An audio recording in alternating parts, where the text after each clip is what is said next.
Bwana Yesu atukuzwe, watu wa Mungu. Leo ningependa nifundishe kwa kifupi kuhusiana na mambo manne ambayo mtumishi yeyote wa Mungu mwenye nguvu za Mungu hawezi kukuombea kutoka moyoni. Mambo manne ambayo mtumishi wa Mungu au mtu yeyote ambaye ana huduma ya maombi, mambo manne ambayo hawezi kukuombea kutoka moyoni.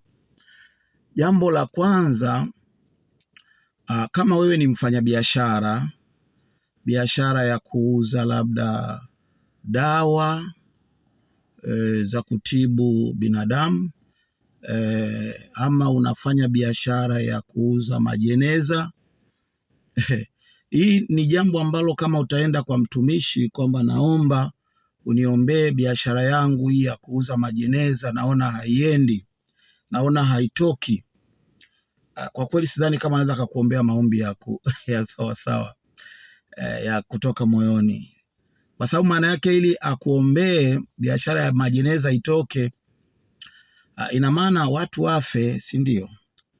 Na kama ni biashara ya kuuza dawa za kutibu wanadamu, unafikia unataka aombe maombi gani? Sina maana aombe watu waumwe, na hawezi kuomba watu waumwe. Kazi ya mtumishi ni kuomba watu wafunguliwe, wapone.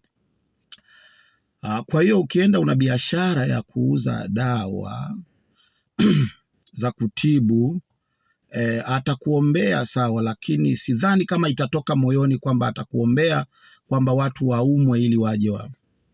Alikadhalika kama umefungua huduma ya hospitali, au zahanati, watumishi sawa, utamuita kuombee, lakini inaweza isiwe ya kutoka moyoni sana, hasa kulingana na aina ya maombi ambayo atatakiwa kuombee pale. Maana atabidi akuombee kwamba watu waumwe ili wafike hospitalini. Wanaofika hospitalini pale ni watu ambao watakiwa waumwe. Sasa unafikiri ataomba maombi gani? Aombe watu waumwe kweli? Ni jambo ambalo kwa kweli ukimwambia mtumishi anaweza asikuombee kutoka moyoni. Ni vitu vichache ambavyo kwa kweli miongoni vinasumbua sana vichwa vya watumishi, hasa unapokutana na hitaji la namna hiyo. Mtu amefungua zahanati yake, amefungua hospitali yake, anahitaji maombi, unaletewa mtumishi hitaji la namna hiyo. Kwa kweli inakuwa ni changamoto, kwa sababu utashindwa uombe maombi gani. Lakini pia lingine, kuna biashara, kwa mfano biashara za nyumba za kulala wageni. Hizi ni biashara ambazo kwa kweli kidogo mtumishi anakuwa na kigugumizi, kwa sababu hata watumishi wanalala kwenye nyumba za kulala wageni, lakini wengi, asilimia kubwa ya watu ambao wanakwenda kwenye nyumba za kulala wageni, asilimia kubwa sana inakuwa kuna vitu ambavyo vinaendelea visivyo vizuri. Maana yake sasa, kama utaombea nyumba ya kulala wageni, inabidi Mungu akupe hekima sana ya kuomba kwamba ni wageni wa namna gani wakalale hapo. Kwa ni vitu ambavyo mtumishi anaweza kuomba, lakini siwe moyoni sana, kwa sababu kuna vitu ambavyo mtumishi hawezi kuruhusu katika ulimwengu wa kiroho kwamba awe amehusika kuomba.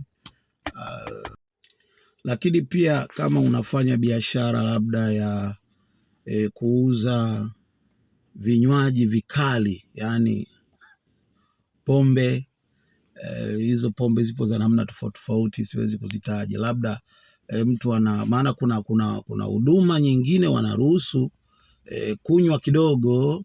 Sasa mtu ana biashara yake, anasema naomba mtumishi ukaibariki. Sasa umeitwa kwenda kubariki uiombee. Usidhani mtumishi kama atakuombea maombi ya kutoka moyoni sana. So maana yake watu waje wanywe, walewe, na kibiblia si sawa sana.